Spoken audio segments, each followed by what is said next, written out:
Mes chers amis de Café Évangile, le passage évangélique de la liturgie de la parole de ce jour nous relate la parabole du figuier stérile.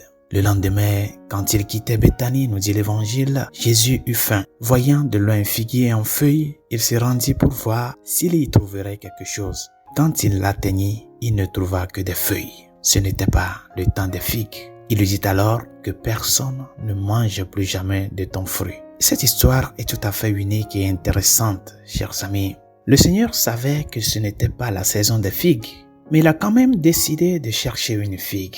Et lorsqu'il n'en a pas trouvé, il a maudit le figuier et plus tard, ce dernier se dessécha et mourra.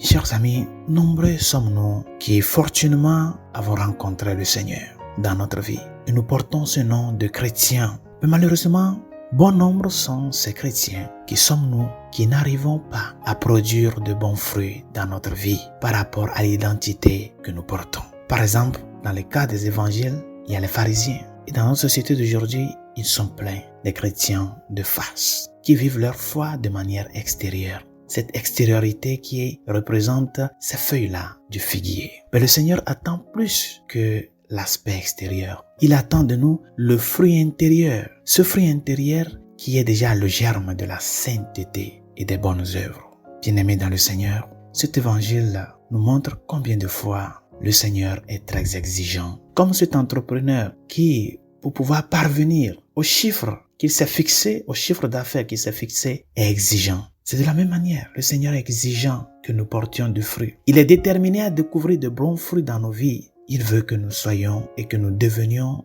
authentiquement saints. Et c'est pour cela qu'il nous réprimande dans l'amour quand il ne voit pas ces fruits-là. Quel bon fruit notre Seigneur veut-il trouver dans ta vie?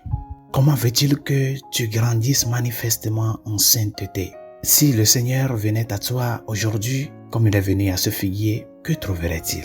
Chers amis, être chrétien n'est pas une affaire exclusive entre toi et Dieu. Être chrétien exige que tu sois tellement au service de Dieu et des autres que Dieu puisse faire des choses incroyables à travers toi, c'est-à-dire te disposer à sa grâce. La foi chrétienne doit produire de bons fruits dans votre vie et à travers vous, dans la vie des autres. Et elle doit le faire en abondance. C'est à cela le Seigneur t'appelle et espère de toi. Comme résolution de ce jour, choisis l'une des vertus chrétiennes, n'importe laquelle, la bienveillance, la bonté, la compassion, la patience, et essaie de la mettre à pratique tout au long de ce jour par rapport à ta personne, par rapport à ta vie de chrétien. Que le Seigneur te bénisse. Bonne journée.